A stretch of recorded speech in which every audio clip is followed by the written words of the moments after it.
சுவாமி சரணம். ஆன்மீக நெஞ்சங்கள் அனைவருக்கும் எனது அன்பார்ந்த வணக்கங்கள். இன்றைக்கி சபரிமலை சீசன் ஆரம்பிச்சிருச்சு. கார்த்திகை 1 எல்லாருமே மாலை போட ஆரம்பிச்சிட்டாங்க. ஆனால் இன்றைக்கி இருக்கிற காலகட்டத்தில் 2 நாள் 3 நாள் மட்டும் விரதம் இருந்து இருமுடி கட்டி மலைக்கு போக ஆரம்பிச்சிட்டாங்க. 48 நாள் விரதம் இருந்து மலைக்கு போனால்தான் அதனுடைய முழுமையான அருள் நமக்கு கிடைக்கும். அதில் அறிவியலும் இருக்குது, ஆன்மீகமும் இருக்குது. அப்படி என்ன அறிவியல் இருக்குது, அதில் என்ன ஆன்மீகம் இருக்குது? இந்த விளக்கத்தை மக்கள்கிட்ட யாரும் கொண்டுட்டு போய் சேர்த்துறதே இல்லை. அதனால என்ன ஆகிப்போச்சு, 2 நாள் 3 நாள் 4 நாளில் காலையில் மாலை போட்டு சாயந்தரம் இருமுடி கட்டி மலைக்கு போகிற பக்தர்கள்லாம் நிறைய இருக்காங்க. அதில் எந்த பிரயோஜனமும் இல்லை. இதனுடைய ஆன்மீகமும் அறிவியலும் கலந்த விளக்கம் என்னங்கிறத இந்த வீடியோவில் ஃபுல்லாக பாருங்கள்.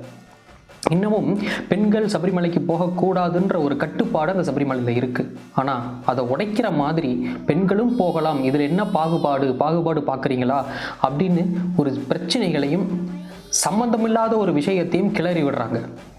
அப்படி கிளறி விடுறவங்களுக்கு ஏன் போகக்கூடாதுன்ற உண்மை தெரியாதுன்னு நினைக்கிறீங்களா? தெரியும். அதையும் இந்த வீடியோவில் பார்க்கலாம். ஏன் போகக்கூடாது பெண்கள், இதில் என்ன ஆன்மீகம் இருக்குது, என்ன அறிவியல் இருக்குது, முழு விளக்கத்தையும் இந்த வீடியோவோட கடைசிக்குள்ளே நீங்கள் பார்த்து தெரிஞ்சுக்கோங்க. ஆன்மீகத்தை அழிச்சிடாதீங்க.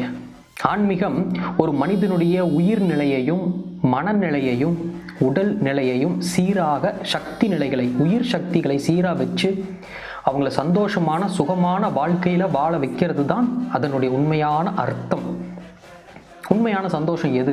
அதுவே இன்றைக்கெல்லாம் குழப்பம். பணம் இருந்தால், சொத்து இருந்தால், அடுத்தவங்கிட்ட இருக்கிற பொருள் நம்மகிட்ட வந்தால் அதுதான் சந்தோஷம், அதான் உண்மையான சுகம் அப்படின்ற நினப்பிலேயே நம்மளாம் வாழ்ந்துட்டுருக்கோம். அதல்ல உண்மையான சந்தோஷம். உன்னால் யாராவது ஒருத்தர் நல்லானாங்கன்னா, உங்களால் யாராவது ஒருத்தர் வாழ்க்கையில் வாழ்கிறதுக்கான வழியை கண்டுபிடிச்சாங்களா, இல்லை அட்லீஸ்ட் யாராவது ஒருத்தருக்கு வாழ வச்சுருக்கீங்களா, கடைசிக்கு யாராவது சாப்பாடுன்னு கேட்டு வந்த ஒருத்தருக்காக சோறு போட்டிருக்கீங்களா?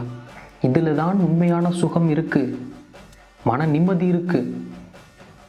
இந்த மாதிரி ஆன்மீகத்தை பற்றி பேசணும்னா பேசிக்கிட்டே போகலாம். 1 நாள் 2 நாள்லாம் இதுக்கு பத்தாது. ஆனால் இன்னைக்கு அந்த சபரிமலையில் இருக்கிற ஆன்மீகத்தையும் அதனுடைய அறிவியல் நோக்கத்தையும் பற்றி நம்ம தெரிஞ்சுக்கலாம்.